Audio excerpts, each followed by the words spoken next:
अधुनक्तमुतोषसो मधुमत्पार्थिवं रजः मधुद्यौरस्तु नः पिता। ॐ मधुमान्नो वनस्पतिर्मधुमानस्तु सूर्यः माध्विर्गावो भवन्तु नः। ॐ शान्तिः शान्तिः शान्तिः। आदरणीय प्रधान जी, मंत्री जी, उपस्थित माताओं, बहनों, बंधुओं, बनिए तो बहुत देखे पर सुधीर जैसा नहीं मिला। आना था एक कार्यक्रम में, कहने लगे एक दिन पहले आ रहे हैं वो तो कार्यक्रम रख लेते हैं। मैंने कहा खाली नहीं रहना चाहिए कोई आदमी, वो तो कोई बात नहीं, पर मैं डरता हूं कि मैं 10 साल से आपको बता रहा हूं, नया क्या बताऊंगा। लेकिन चलिए, कुछ भी अच्छा है वो दोहराने में भी कोई बुराई नहीं है। आपने प्रश्न रखा है संध्योपासना क्यों और कैसे। कोई भी काम जब हम करते हैं तो पहले ये प्रश्न आता ही आता है कि ये प्रश्न हम ये क्यों करें। हम किसी से भी कहते हैं संध्योपासना करो तो कहता है क्यों करें। बच्चों के भी कहते हैं तो कहते हैं क्यों करें। किसी दुकानदार को कहते हैं तो कहता है अरे क्या संध्योपासना करें, दुकान पर बैठेंगे तो 2 ग्राहकों का काम होगा, क्या करना है जा करके। तो उसकी आवश्यकता अनुभव होनी चाहिए। यदि किसी चीज की आवश्यकता अनुभव नहीं होती तो आप उसे न कर सकते न करवा सकते। और यदि किसी की आवश्यकता अनुभव होने लगे तो आप उसे मना भी करेंगे, रोकेंगे तो भी वो नहीं मानेगा, उसे करेगा ही।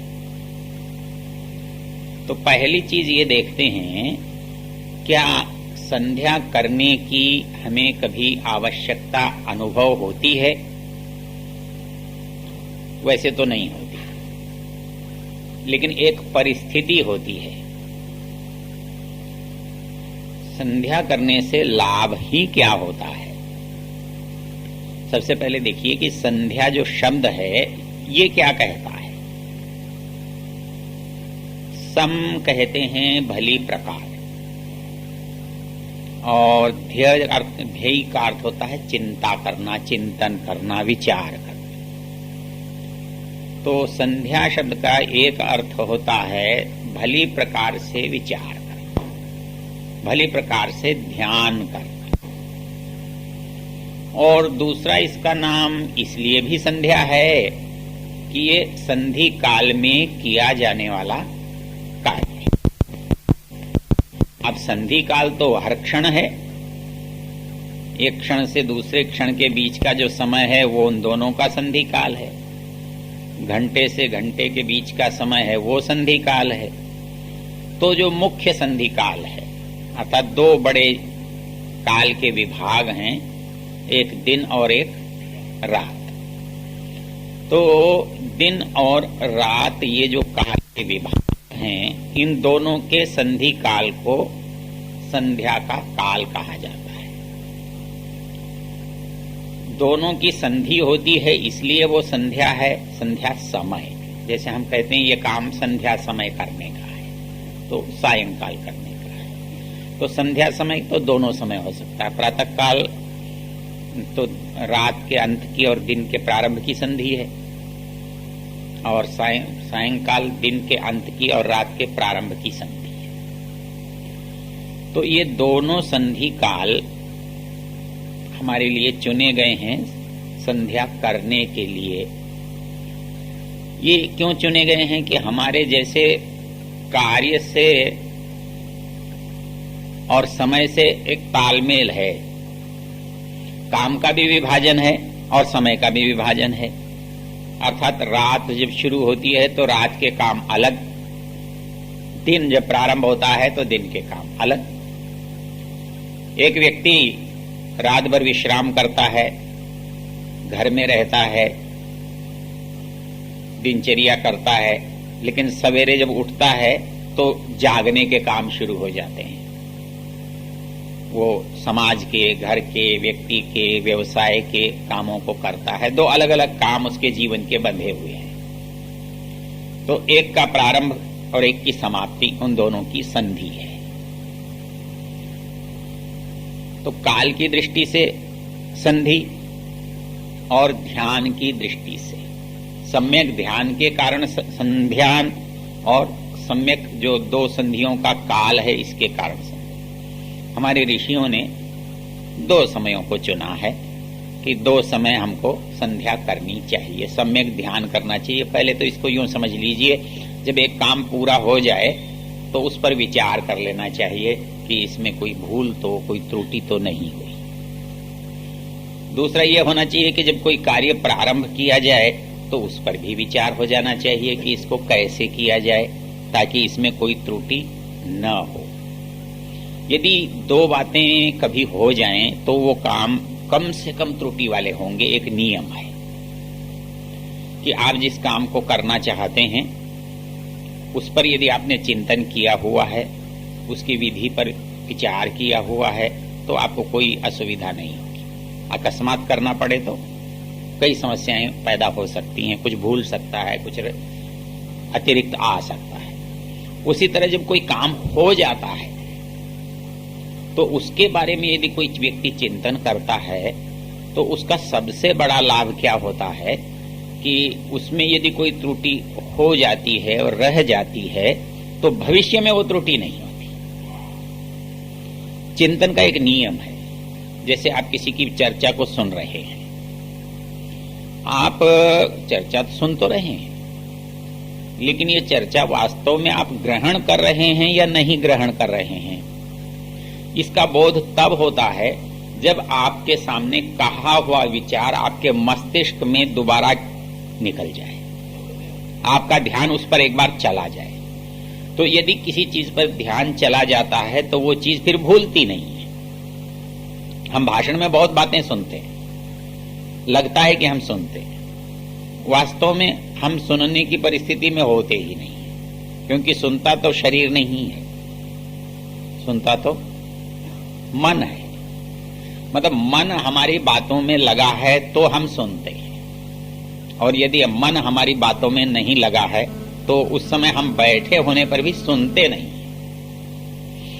जब कभी मुझे विद्यार्थियों से चर्चा करने का अवसर होता है तो मैं उनसे एक बात कहता हूं। मैंने कहा कैसे अध्यापक को ये कैसे पता लगता है कि आप सुन रहे हैं या नहीं सुन रहे हैं? लगता है, कैसे लगता है? कान में तो ये विशेषता नहीं है कि वो जिधर जाए उधर जिधर बात हो रही हो, लेकिन आंख में एक विशेषता है, वो उधर जाती है जिधर आप देख रहे हैं। तो आप किधर देख रहे हैं तो पता लग जाता है, आपकी आंखें किधर हैं, आप उधर देख रहे हैं। उसी तरह से एक नियम है कि जिधर आंख होगी आपके कान भी अपने आप उधर ही होंगे। ये कोई व्यक्ति वक्ता की ओर दृष्टि डाले हुए है तो एक स्वाभाविक सी बात है कि वो सुन रहा है। इसलिए मैं छात्रों से कहता हूं कि छात्र यदि अध्यापक को देख रहा है तो अध्यापक को सुन रहा है, और यदि अध्यापक को नहीं देख रहा है तो नहीं सुनता। वो बैठा जरूर है लेकिन सुनने से उसका कोई संबंध नहीं है। उसी तरह से जब हम किसी वस्तु को सोचते बोलते बोलते सोच लेते हैं, हमारा उस पर ध्यान चला जाता है, वो हमें याद रह जाता है। तो इसलिए जो चीज आप याद करना चाहते हैं तो उसका आपको चिंतन करना होगा, विचार करना होगा, ध्यान करना होगा। तो हम क्या याद करना चाहते हैं, क्या सोचना चाहते हैं? आपने प्रश्न उठाया है क्यों करना चाहिए? कोई कारण होना चाहिए ना, कोई उपयोग होना चाहिए, कोई उससे मतलब निकलना चाहिए, तब हम ही तो कोई काम करें। इसको आप ऐसे समझ सकते हो, आप किसी भी व्यक्ति को देखो कि वो कहीं जाता है पूजा करने, उपासना करने, किसी की आराधना करने, तो आप ये तो कह सकते हो कि मुसलमान मस्जिद की ओर जा रहा है, ईसाई चर्च की ओर जा रहा है, सिख गुरुद्वारे की ओर जा रहा है, कोई मंदिर की ओर जा रहा है, हो रहा है, तो आपको लगता है ये सब अलग अलग तो जा रहे हैं, इसका मतलब ये एक नहीं है। आप इस पर विचार करके देखो, वो एक अंश में एक है, वो सब क्यों जा रहे हैं? जो मस्जिद की ओर जा रहा है उसके जाने का भी कारण है, और जो चर्च में जा रहा है उसके जाने का भी कारण है, जो मंदिर में जा रहा है उसके जाने का भी कारण है। इन सब का जो कारण है वो समान मिलेगा आपको। वो किस तरह से समान मिलेगा कि जिन इच्छाओं को लेकर वो अलग अलग व्यक्ति जा रहे हैं, वो इच्छाएं सबकी समान है, चाहे वो मुसलमान है, चाहे वो हिंदू है, चाहे ईसाई है, कोई भी है।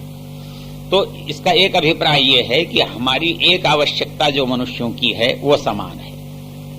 उसके लिए हमने उपाय अलग अलग किए हैं, उपाय ठीक है नहीं है वो एक अलग चीज है। तो हम क्यों करें उपासना, उसका उत्तर यदि हम ढूंढना चाहते हैं, खोजना चाहते हैं, तो आप ये याद करो कि कोई व्यक्ति कब मंदिर की ओर जाता है, उसे मंदिर की याद कब आती है, और इसको दूसरे शब्दों में कहें तो उसे ईश्वर की याद कब आती है। ऐसा हो हमें ईश्वर की याद ही ना आए तो कोई आवश्यकता नहीं है, लेकिन याद आती है। याद कब आती है? जब आवश्यकता पड़ती है। तो ईश्वर की आवश्यकता कब पड़ती है? आप एक कल्पना करके देखो कि हम सब ईश्वर को कब याद करते हैं? जब प्रसन्न होते हैं तब तो नहीं करते, जब हम अपने कामों में व्यस्त रहते हैं, हमें कोई बाधा नहीं होती है, तब भी हम नहीं करते। जब तक हमें कोई असुविधा नहीं होती हम नहीं करते। तो इस पर यदि आपने कभी ध्यान दिया हो तो आप ईश्वर को याद कब करते हैं? तो ईश्वर को याद तब करते हैं जब आपको कहीं से किसी चीज की सहायता की आवश्यकता लगे, ऐसा लगे कि ये बात पूरी नहीं हो रही है। जब हम अपने साधनों से, अपने पास पड़ोस के साधनों से, हमें उपलब्ध जितने भी साधन हैं उनसे जब उस काम को हम करने में असमर्थ हो जाते हैं। कोई व्यक्ति बीमार है, रोगी है, सामान्य रोग होता है, व्यक्ति दवा ले लेता है, विशेष रोग होता है, डॉक्टर के पास चला जाता है, लेकिन डॉक्टर के से भी कुछ ऐसा लगता है कि कुछ होना कठिन है, तब उसको लगता है कि अब हमारा जो सामर्थ्य है वो समाप्त है। तो वो सामर्थ्य कहां से पूरा होगा? वो हमारे परिचितों से पूरा नहीं होगा, हमारे साधनों से भी पूरा नहीं होगा। तब हमें एक चिंता सताती है कि ये कैसे होगा। तब जिसकी हम याद करते हैं उसका नाम हम कुछ भी दे सकते हैं, देते हैं, वो हमारे अपने अपने ज्ञान के अनुसार होता है, अपनी परंपरा के अनुसार होता है। इसको मैं एक शब्दों में कहता हूं कि भगवान जो है वो याद आता कब है। लोग कहते हैं सुख में याद करना चाहिए, तो मैं कहता हूं कि सुख में याद करने का होता तो वो सुख में ही आता।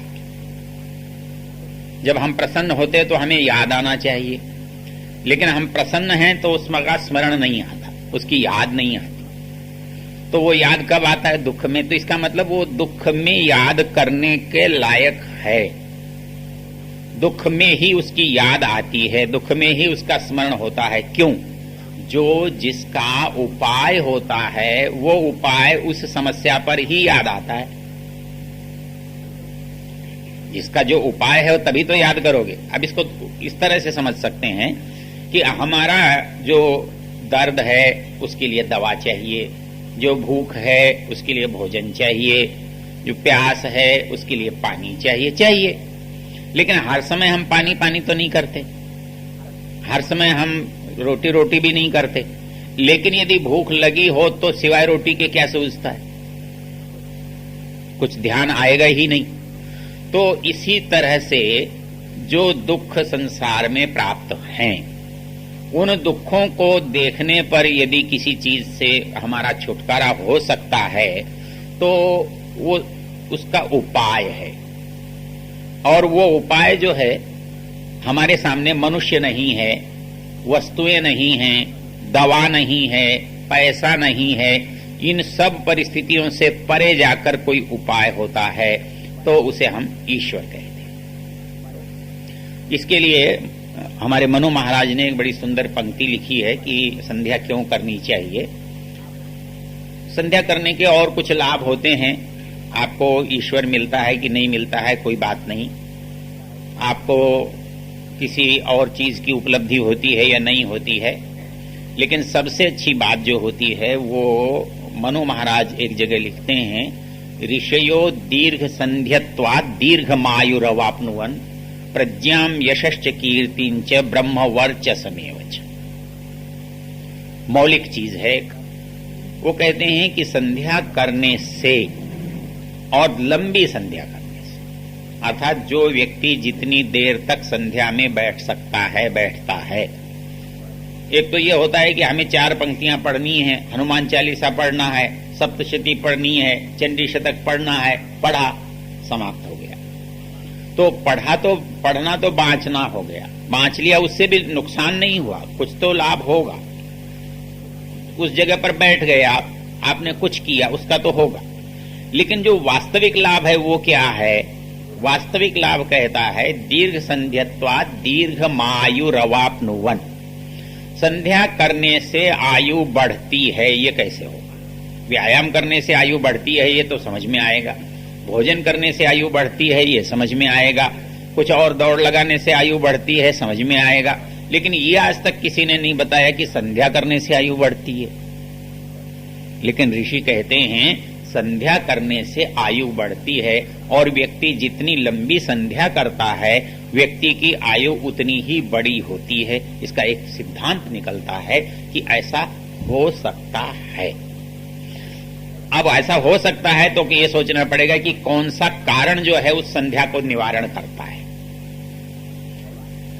इसमें एक रोचक समस्या है जिस पर ऋषि दयानंद ने एक प्रश्न के उत्तर में कहा है, हमारा सिद्धांत ये कहता है कि मनुष्य ने जो कार्य किए हैं उनका उसे फल मिलेगा। एक सिद्धांत बड़ा विचित्र है और सब सिद्धांतों से, सब धर्मों से, मान्यताओं से एक विचित्र मान्यता है, भिन्न मान्यता है। और जगह आप किसी की उपासना करो तो वो प्रसन्न होकर आपको कुछ देता है, मनुष्य भी देता है। आप माता पिता की सेवा करते हो, माता पिता प्रसन्न होकर आपको आशीर्वाद देते हैं, संपत्ति देते हैं, कुछ और सहयोग देते हैं। आप किसी नेता की सेवा करते हो, वो भी आपको कुछ न कुछ दे देता है। किसी सेठ साहूकार की सेवा करते हैं, वो भी आपको इनाम दे देता है।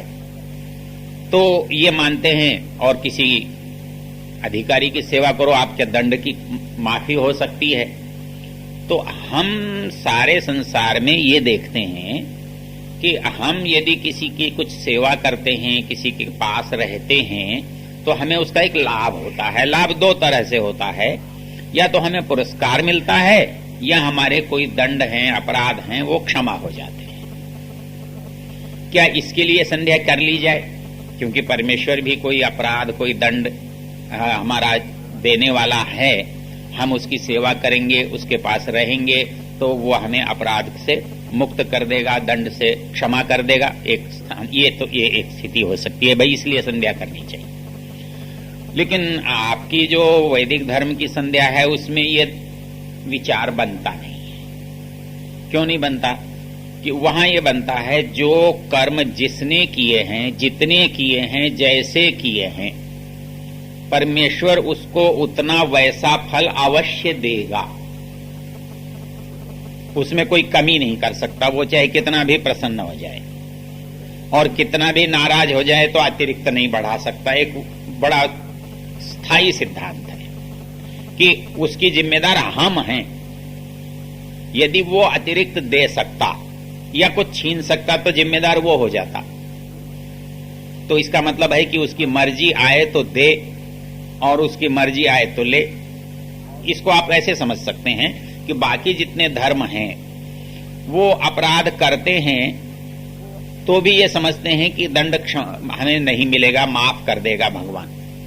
या हमको दंड मिला है तो हम ये नहीं समझते कि हमारे कर्मों का फल है, हम ये समझते हैं कि भगवान की मर्जी से मिल गया है, किसी के पास आंख नहीं है तो ये समझते हैं भगवान ने आंख नहीं दी, उसकी मर्जी नहीं थी देने की।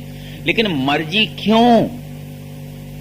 मर्जी तो बिना कारण के तो नहीं हो सकती। आखिर कोई भी व्यक्ति नाराज होता है तो नाराज क्यों, इसका जवाब उनके पास नहीं है। कोई प्रसन्न होता है तो प्रसन्न क्यों, इसका उत्तर उनके पास नहीं है। तो हमारे के सिद्धांत के अनुसार एक सिद्धांत निकला है कि जो कुछ है वो हमारा है, व्यक्ति का है, मनुष्य का है, जीव का है।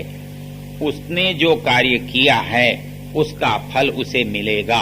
इस सिद्धांत से भगवान अतिरिक्त कुछ नहीं कर सकता, मतलब वो अतिरिक्त दे नहीं सकता तो कुछ हमसे ले भी नहीं सकता।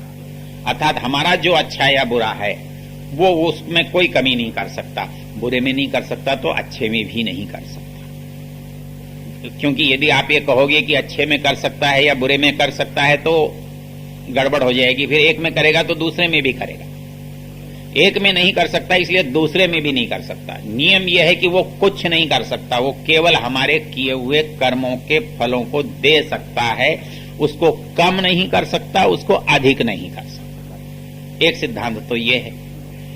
दूसरा, लोग ये समझते हैं कि एक तो हम अपराध हमारे क्षमा हो जाते हैं, हम दंड से मुक्त हो जाते हैं। दूसरा, कभी कभी लोग ये पूछते हैं, साहब जिंदगी में ऐसा तो नहीं होता कि सारे ही कर्म अच्छे हों, सारे ही कर्म बुरे हों।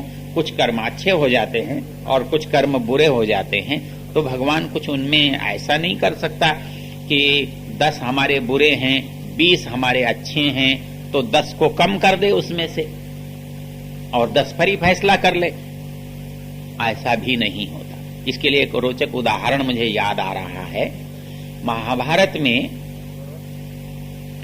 जब पांडवों की मृत्यु होती है तो ये तिब्बत की ओर जाते हैं, और तिब्बत की ओर जाते हैं तो ये कहते हैं कि पंक्ति में जा रहे हैं, क्रमशः चल रहे हैं एक के पीछे एक, और धीरे धीरे करके एक एक व्यक्ति गिरता जाता है। द्रौपदी गिर जाती है, नकुल गिरता है, सहदेव गिरता है, भीम गिरता है। फिर उसके बहुत सारे कारण वहां समझाए हैं कि ये क्यों गिरा। सबसे अंत में 2 प्राणी जाते हैं, एक युधिष्ठिर और दूसरा कुत्ता। आप पढ़े लिखे हैं। और वहां एक रोचक सिद्धांत उन्होंने समझाया है कि जैसे ही युधिष्ठिर दरवाजे पर पहुंचते हैं और स्वर्ग का द्वार खुलता है तो कुत्ता भागकर अंदर जाने का यत्न करता है, तो द्वारपाल उसे रोक देता है। वो कहता है नहीं नहीं, कुत्ते के लिए स्वर्ग में कहां जगह है। तो युधिष्ठिर कहते हैं क्यों भैया, ये क्यों नहीं जा सकता? बोले इसके लिए स्थान नहीं है, तो मनुष्यों के लिए है। वो कहता है नहीं, फिर मुझे भी नहीं जाना। ऐसी जगह में जाकर क्या करूंगा जहां मेरा साथी न जाए।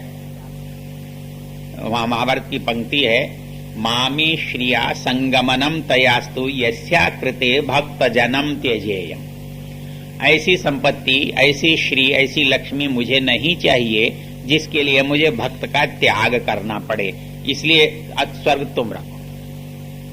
तो बेचारा कहता है अच्छा महाराज, ऐसी मजबूरी है तो आपको तो मैं छोड़ नहीं सकता, तो आपके साथ ही आएगा तो आ जाए। वहां पर जाकर युधिष्ठिर क्या देखते हैं कि दुर्योधन स्वर्ग में बैठा हुआ है, और सबसे सामने उनको बड़ा दुख हुआ कि जीवन भर जिस पुण्य के लिए, जिस धर्म के लिए, जिस सत्य के लिए लड़ाई लड़ी, उसका फल हमको नहीं मिला, और उसका फल उससे मिला जो जीवन भर अधर्म के लिए लड़ता रहा। उन्हें बड़ा बुरा लगा। उन्होंने इस व्यवस्थापक से पूछा, बोले भाई मैं तो जिनसे मिलना चाहता हूं, मेरे भाई वो कहां हैं? वो बोले जी वो तो नरक में पड़े हैं। वो बोले नरक में पड़े हैं? तो बोले मुझे यहां नहीं, मुझे नरक में ले चलो। वो नरक में ले जाते हैं उनको, और युधिष्ठिर के आने से जो एक आनंद का, एक ठंडापन का अनुभव